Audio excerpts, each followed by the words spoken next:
नमस्कार, प्रणाम, हर हर महादेव। शिव गुरु के चरणों में प्रणाम, मैया भवानी के चरणों में प्रणाम, हरिंदर भैया, नीलम दीदी के चरणों में प्रणाम। सुनने वाले आप सभी श्रोतागण को नमन प्रणाम। मेरे चैनल में आप सभी का स्वागत है दोस्तों। मैं चंचला आज शिव चर्चा, कथा और भजन दोनों साथ में लेकर आई हूँ।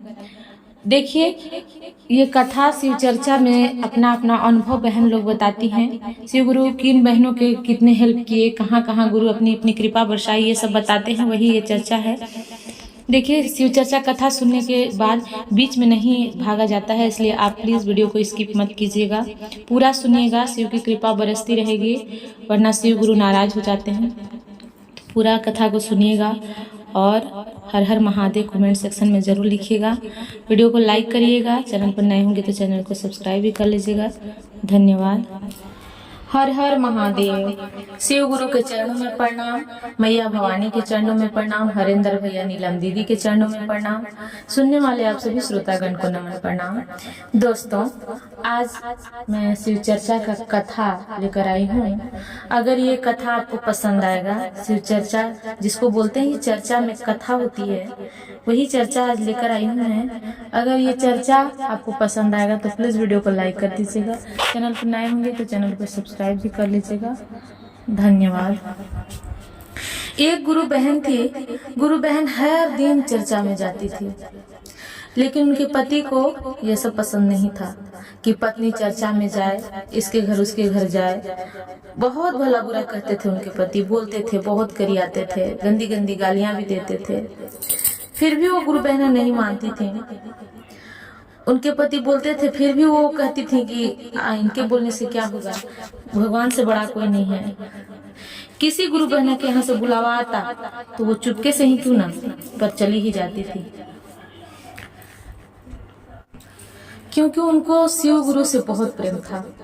शाम में जब पति घर आते अपने काम धंधा से लौटकर, तो अगल बगल के लोग सभी उनका कान भर देते थे कि तुम अपने काम में चले जाते हो, तुम उधर दिन भर काम करते रहते हो, और तुम्हारी पत्नी जो है वो घर घर में जा जा के चर्चा करते फिरती है। कोई काम धंधा तो है नहीं इसको, बस इसके घर उसके घर ढोल मंजीरा बजाते चलती है, गाते चलती है।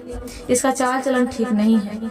तुम्हारी पत्नी ये सब बातें अच्छा नहीं लगता है देख करके, तुम अपनी पत्नी को बोलते क्यों नहीं?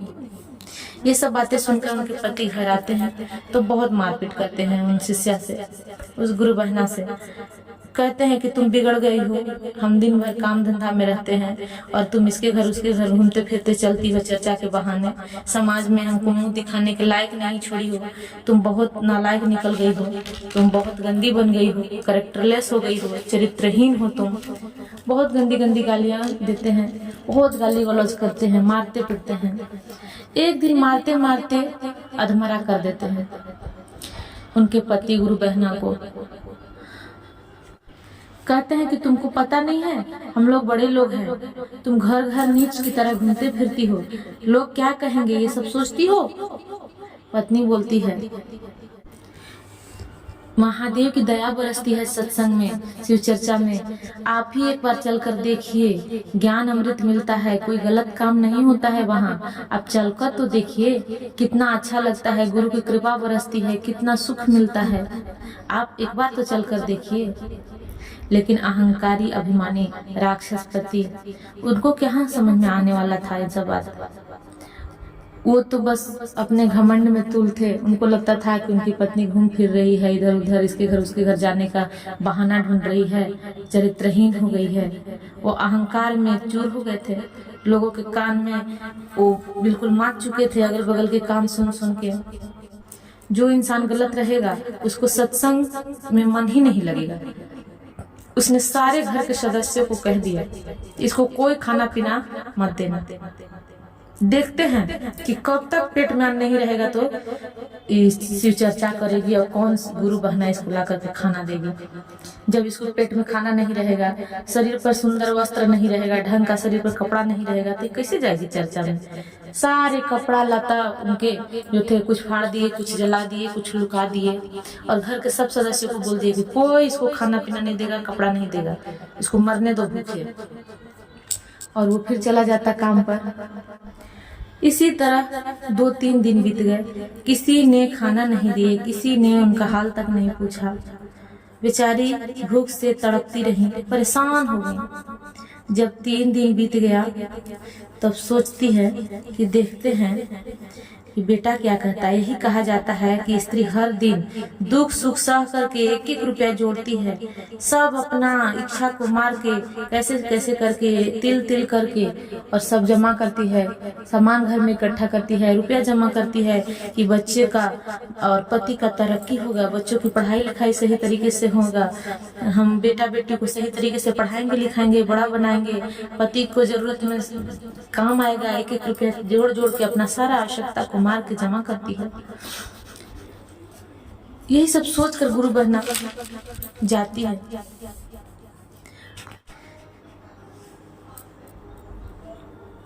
सोचती है कि आज बेटा से पूछ के देखते हैं कि बेटा क्या कहता है। बेटा को भी दया नहीं आ रहा है, पूछने तक नहीं आ रहा है कि माँ मर रही हो कि जी रही हो। कैसे 2 दिन 3 दिन खाना पीना हो गया।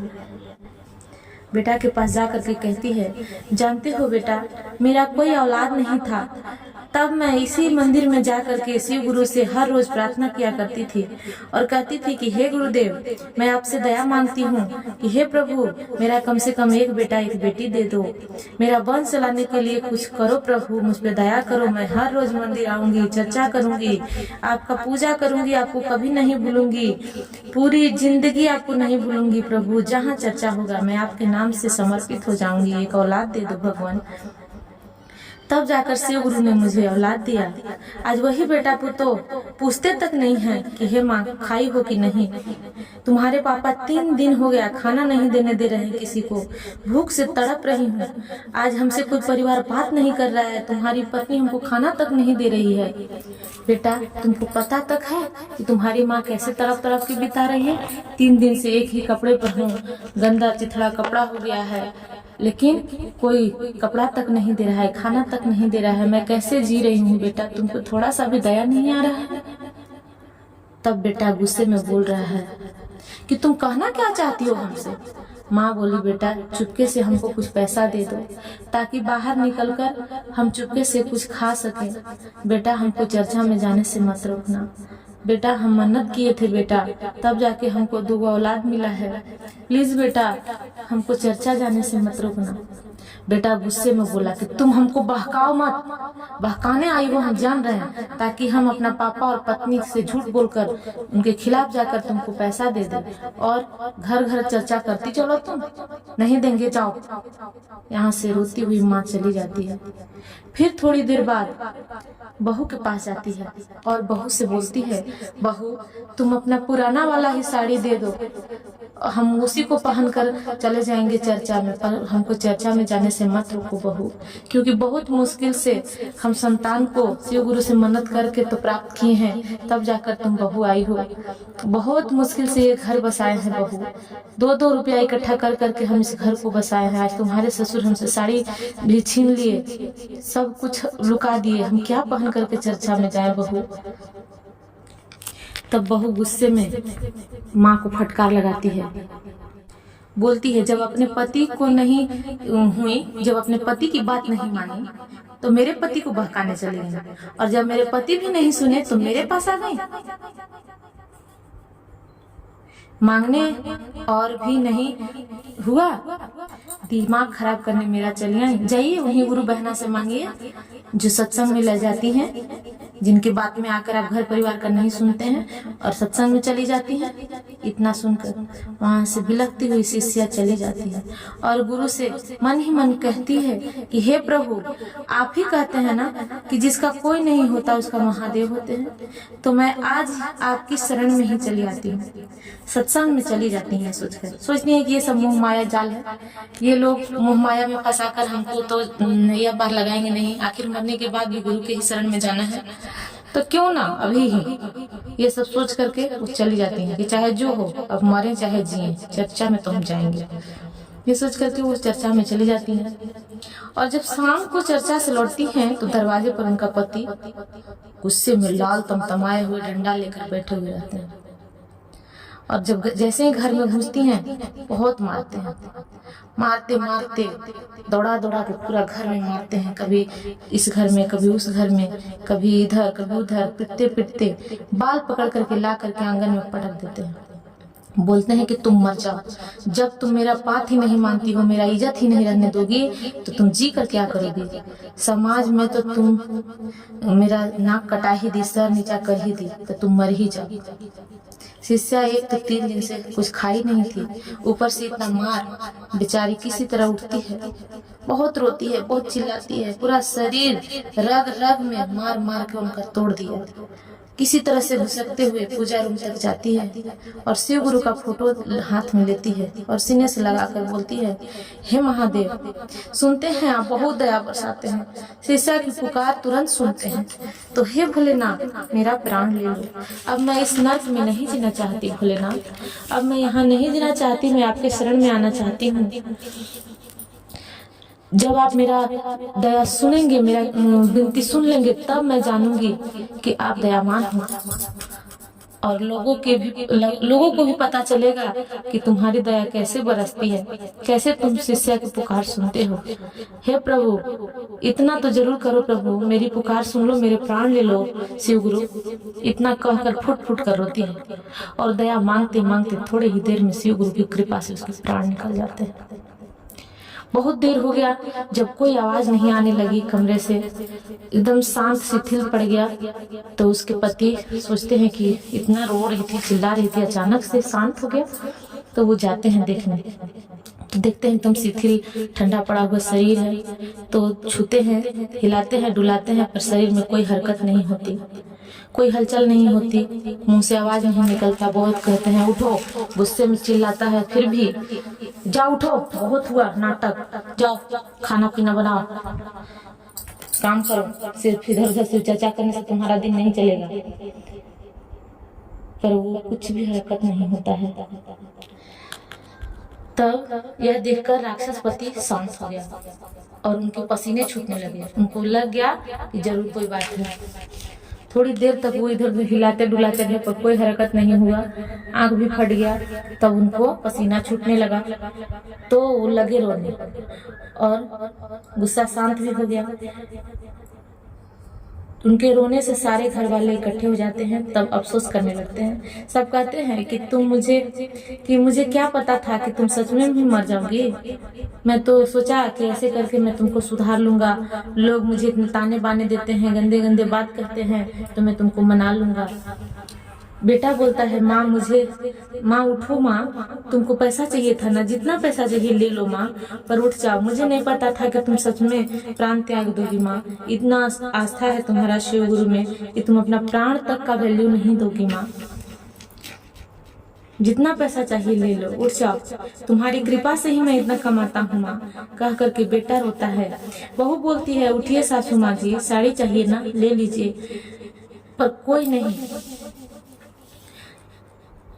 जब बेटी को खबर जाता है, मायके वालों को खबर जाता है, सारे लोग आते हैं, सभी रोते हैं। बेटी चिल्लाती है, रोती है, बोलती है, उठो माँ, मुझसे गले मिलो माँ, क्यों मुझे कुछ भी बोल नहीं रही हो, मेरे से बात नहीं कर रही हो माँ, उठो।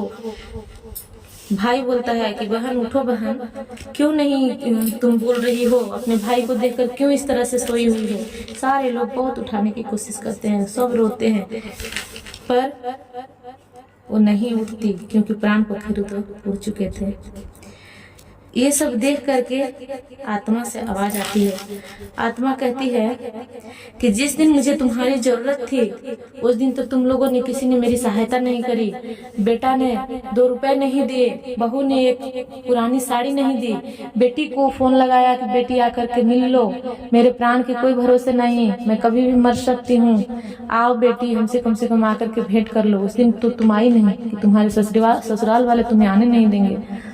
भाई को जब फोन की कि भाई मुझे बहुत यहाँ कष्ट हो रहा है, मुझे लेकर के चलो, मुझे अपने पास कुछ दिन रखो, तो भाई ने समझा कि बहन आएगी तो बोझ बन जाएगी, इसलिए भाई भी नहीं आया।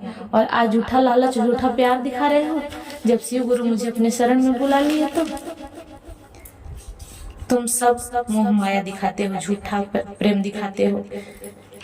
ये सब कह करके और तब सुनिए वो क्या आत्मा गाती है, क्या कहती है। इस गीत के माध्यम से आप सुनिए। अगर ये गीत आपको पसंद आएगा तो प्लीज वीडियो को लाइक कर दीजिएगा। अरे बहारा से पिया मोरा आइलन अंगनावा बैठी गइलन हो राम। अरे बहारा से पिया मोरा आइलन अंगनावा बैठलन हो राम। उठा उठा धानिया सोहागिन चारा चावा जाहू हो राम। उठा उठा धानिया सोहागिन चारा चावा जाहू हो राम। अरे जहिया पिया जाहली चारा चाता मारा बे कैला हो राम। अरे जहिया पिया जाहलियो चारा चाता जाहू ना देला हो राम। अरे शिवा गुरु के साजल बारियातिया लावटियो ना आइबै हो राम। शिवा गुरु के साजल बारियातिया लावटियो ना आइबै हो राम। अरे बहारा से बेटा मोरा आइलन सिरहानावा बैठलन हो राम। उठा उठा माइया सोहागिन रूपाइया लेहू हो राम। अरे बहारा से बेटा मोरा आइलन सिरहानावा बैठलन हो राम। उठा उठा माइया सोहागिन रूपैया वाले हो राम। अरे जब बेटा मांगा हलिया पैसा वाता पैसा हो ना देला हो राम। शिवा गुरु के साजल बारियातिया लावटियो ना आइबै हो राम। शिवा गुरु के साजल बारियातिया लावटियो ना आइलब हो राम। घर में से बहु मोरा आइलन गुड़तारिया बैठलन हो राम। उठो उठो सासु सोहागिन चुनारिया पहना हो राम। उठो उठो सासु सोहागिन चुनारिया पहना हो राम। अरे जब बहुआ मांगा हलियो साड़िया ता साड़ियो ना देला हो राम। शिवा गुरु के साजल बारियातिया लावटियो ना आइबै हो राम। शिवा गुरु के साजल बारियातिया लावटियो ना आइबो हो राम। अरे ससुरा से बेटी मोरा आइलन पाजरावा रोवै हो राम। ससुरा से बेटी मोरा आइलन पाजरावा रोवै हो राम। उठा उठाया माँ सोहागिन बेटावा कर हो राम। उठा उठाया माँ सोहागिन बेटावा कर हो राम। अरे जब बेटी कर होले बेटावा ताइबो न कैलू हो राम। शिवा गुरु के साजल बारियातिया लावटियो न आइबो हो राम। नैहरा से भैया मोरा आइलन बहिनिया के बैठलन हो राम। नैहरा से भैया मोरा आइलन पंजरवा बैठलन हो राम।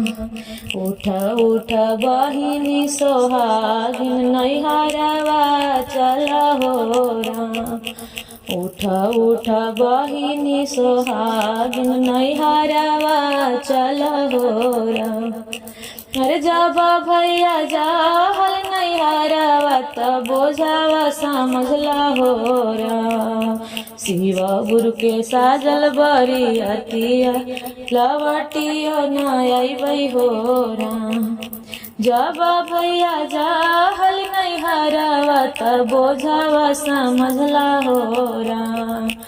शिवा गुरु के साजल बरियतिया लवटियो ना